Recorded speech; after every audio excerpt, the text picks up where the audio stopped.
Parece, en fin, una cosa inenarrable y alucinante que desde el Partido Popular se pongan con este nivel de dureza con la que tienen encima de la mesa. Es que gobernaron antes de ayer. Tienen a su ministro del Interior, Jorge Fernández Díaz, procesado por estar utilizando los fondos reservados para robar las pruebas de corrupción que afectaban a su partido en la operación Kitchen. Tienen una causa abierta en la Audiencia Nacional toda la Policía Patriótica por las persecuciones contra Podemos. Hay evidencias enormes de todo lo que se hizo en España en la operación Cataluña contra los independentistas. Todo esto no son informaciones de prensa, son hechos judiciales bastante contrastados, que, en fin, son abundantísimos y que, de verdad, si este gobierno hay que llamarle la mafia, como llamamos al anterior. Si esta es la mafia, ¿qué es el anterior? El anterior, porque aquí el fontanero del PP no era un espontáneo, un militante que iba por ahí, que prometía y luego no cumplía. Era el ministro del Interior diciendo esto es la Fiscalía te lo afina en su propio despacho. El Partido Socialista pide el ingreso en prisión de Francisco Martínez y de Andrés Gómez Gordo. El primero fue secretario de Estado de Seguridad durante el gobierno de Mariano Rajoy y el segundo fue el comisario asesor de Dolores de Cospedal. Son los dos principales acusados en el juicio del caso Kitchen, que está previsto que comience la semana que viene. Los socialistas creen ahora que existe un posible riesgo de fuga. Irma Frigenti, muy buenos días. Buenos días. Se acaba de sentar a la mesa, experta en tribunales de la hora de la 1. ¿Por qué ahora piden esa prisión provisional? Bueno, la piden ahora en el caso de Francisco Martínez porque creen que hay más riesgo de fuga que antes. Primero porque está implicado en otra causa que se está investigando en la Audiencia Nacional, ha estado en prisión recientemente. Dicen que los delitos son parecidos a los que se van a juzgar ahora, que las penas que se piden son muy altas y además dicen también que tiene a su pareja fuera en México y que por tanto viaja a México y hay riesgo de fuga. Entonces, es muy curioso porque en ese escrito, además, para fundamentarlo, digamos, citan algunos párrafos del auto de prisión que dictó el magistrado del Tribunal Supremo del caso Koldo, Leopoldo Puente, para justificar el ingreso en prisión en este caso, de Koldo García. Entonces, bueno, en el caso de Francisco Martínez sería por eso, por el riesgo de fuga que hay debido a los delitos, las altas penas y que, bueno, que se puede ir al extranjero en este caso. ¿Cómo funcionaba esta trama, Irma? Bueno, esta trama hay que remontarnos a cuando empieza a investigarse el caso Gürtel en 2009 en la Audiencia Nacional. Ahí estaba investigado el que fuera tesorero del Partido Popular, Luis Bárcenas, y entonces recordaréis que en 2013 salieron los famosos papeles de Bárcenas, se publicaron en prensa y es a partir de ahí donde el juez dice que surge esa trama dentro del Ministerio del Interior. El juez dice que el ministro fue quien la ideó, que estaba supervisada por Francisco Martínez, que también se contaba con la ayuda del DAO de la policía. Este sería como el primer escalón, digamos, sería como la cúspide de la pirámide. De esa pirámide, el DAO de la policía pues encargó esos seguimientos que se hacían a la familia de Bárcenas, porque hay que recordar que no fueron solo seguimientos 24 horas, sino también se incautó información de varios dispositivos telefónicos y de dispositivos tecnológicos de Luis Bárcenas, y también se allanó un local que pertenecía a la familia Bárcenas, y eso se hacía pues a través de otros mandos de la cúpula de la policía, en este caso, que eran los que gestionaban esa operación en la que estaba también implicado el comisario Villarejo, y para eso se utilizaba, por un lado, personal de la policía que no sabía que estaba participando en esta operación, y por otro lado se captó al chofer de Bárcenas, a Sergio Ríos, al que también se va a juzgar, al que se pagó con dinero de fondos reservados. Tú has tenido acceso, Irma, a vídeos de declaraciones del sumario de una manera que hasta ahora no habíamos visto.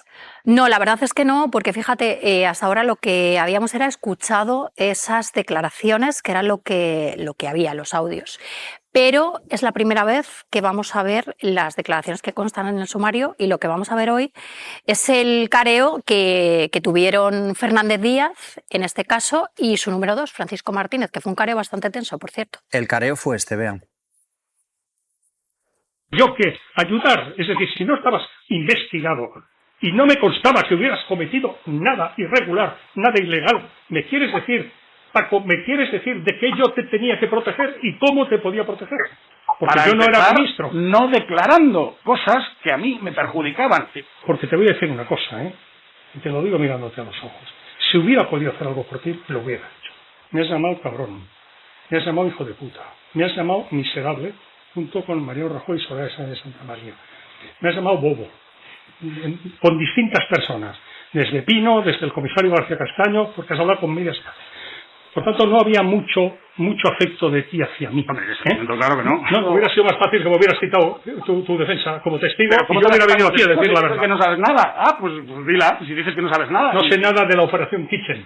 Ni del chofer, ni de nada. ¿Qué testimonio vas a dar? No caricaturices mi declaración, te lo ruego, No, por favor. No, ya. Es decir, yo digo lo que digo, no hace falta que la caricaturices. No la caricaturizo. No. Yo he dejado de hacer todo. Me he devuelto de vacaciones porque había un asunto que no sé qué. Igual que tú. Pero yo era la persona a la que tú llamabas. Tu persona de confianza y a mucha honra. Lo último que yo me podía imaginar era que vamos a acabar así. Pero vamos, decirle a... Tensísimo careo. Muy tenso, sí. Además, bueno, empezó siendo un careo a cuenta de unos mensajes que había recibido, bueno, que supuestamente se habían intercambiado Fernández Díaz y Francisco Martínez. Francisco Martínez lleva esos mensajes ante notario, en un acta notarial. En uno de ellos, Jorge Fernández Díaz le pide información sobre el chofer de Bárcenas, le dice que va a conseguir un contacto de los Cecilios, que es como en la jerga policial se llama el CNI, que esa es una de las incógnitas de este caso, si realmente llegó a participar o no.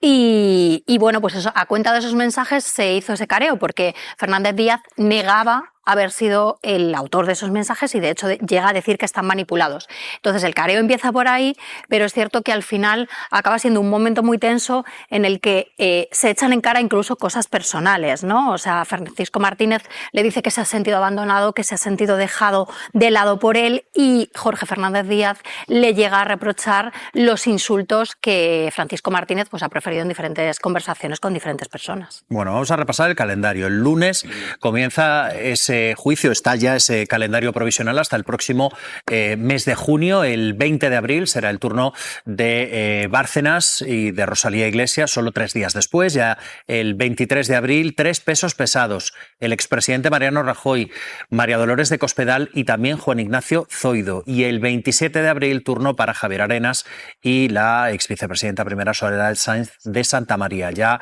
en el mes de mayo, día 11, turno para el actual ministro del Interior, para Fernando Grande Marlaska, y entre el 14 y el 19 de mayo el resto de los acusados, como Jorge Fernández Díaz y Francisco Martínez. Hay más declaraciones, hay más vídeos. Los veremos a partir de la semana que viene, Irma. Los veremos a partir de la semana que viene. Tenemos mucho material y mira, una de las declaraciones que vamos a ver, que además es una de las declaraciones claves de ese calendario, es la del inspector Manuel Morocho. Fue el inspector que investigó la Gürtel y le vamos a escuchar decir cosas como: se me conminó a que no pusiese el nombre de Mariano Rajoy en los informes. Importante trabajo, Irma. Enhorabuena. Bueno, seguiremos contando lo que suceda. Y frente a eso, ¿qué ocurre en el Partido Popular? Que el contador empieza a sonar porque no quieren que llegue la primavera del año que viene. ¿Por qué? Porque está el caso Kitchen y será juzgado. Y el caso, dentro de las causas judiciales que hay en el PP, que hay causas gravísimas, yo creo que Kitchen es una bomba. Es una bomba. Entonces, si no consiguen que el gobierno caiga antes de Kitchen, su estrategia se desbarata. Y por tanto, yo creo que ese es el contador final para saber si Alberto Núñez Feijóo sigue al frente del Partido Popular o no. La cuestión es la siguiente, o sea, quedan para el 27, pues queda 1 año y medio, y entonces la cuestión es ver si la legislatura se sostiene hasta su final. Existen posibilidades en la medida que en estos momentos no parece que hayan fuerzas dispuestas a dar una mayoría a una moción de censura. Ni siquiera el Partido Popular ya no habla. Recordáis que hubo un momento que se hablaba, ahora ya el tema de la moción de censura no aparece. Esta es una posibilidad.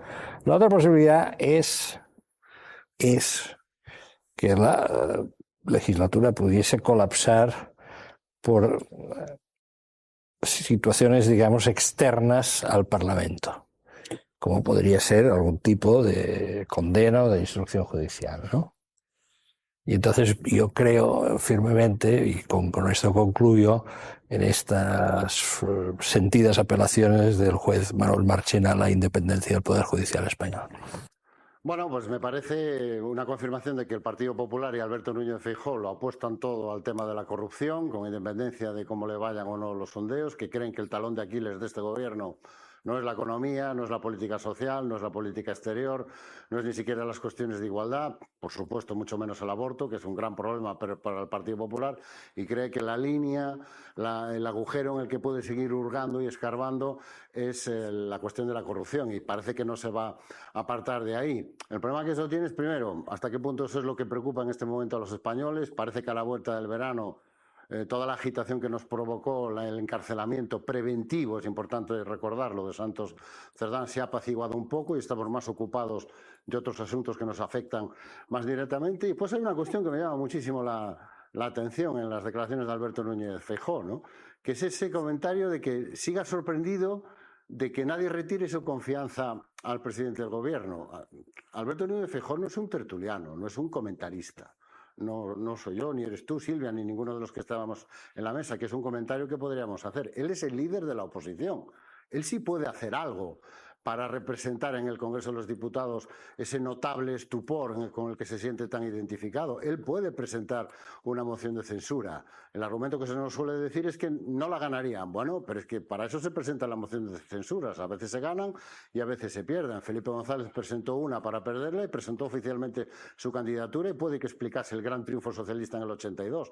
No digamos ya la que presentó Pedro Sánchez, que no tenía ninguna garantía de que fuera a salir hasta horas antes. Entonces resulta asombroso ver al líder de la oposición hablar como si fuera un comentarista, un tertuliano de televisión, comentando lo que hacen los demás partidos, cuando él sí puede hacer algo al respecto. Él sí puede tomar una decisión política de calado para tumbar o intentar tumbar o cambiar a este gobierno que, según él, genera tanto notable estupor y está tan asolado y rodeado por casos de corrupción.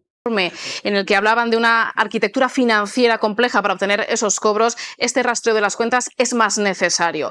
Rastreo que se extiende no solo al exministro, también a su entorno familiar y a los excolaboradores. El juez pide también la colaboración de las autoridades de Alemania, de Estados Unidos y de Luxemburgo. Recordemos que se investiga si el despacho Equipo Económico amañó leyes y reformas a cambio de pagos durante los gobiernos de Rajoy. Ignacio. Sí. Cuéntanos, se cierra el cerco, está cerrando el cerco el juez en torno al exministro Montoro. Bueno, hay que decir que es una investigación compleja. Ya se dio en su momento a conocer que llevaba años investigándose, dada la complejidad del asunto, y ese era uno de los puntos claves en los cuales se basaba sus defensas precisamente para impugnar la investigación, que fuera una investigación que se estuviera realizando a espaldas de los investigados. Bueno, pues yo creo que, ¿quién mejor que el juez de instrucción para saber cómo puede culminar la investigación? Pero parece, por la información que se está dando, parece sí que se está poniendo ya el límite a la instrucción. Gracias, Ignacio. Bueno, vamos a ver qué es lo que tienen preparado para dentro de unos minutos nuestros compañeros de Mañaneros. Miriam, Javier, buenos días. Hola, buenos días. Buenos días, pues vamos a ver guerra y vamos a ver factura de la guerra. Ha pasado un mes y vamos a pagarlo en surtidor, lo sabíamos. Vamos a pagarlo en Euribor. Hoy cierra el mes, lo sabemos, pero no en la luz. La apuesta por las renovables hace que el precio de la luz baje, el del gas.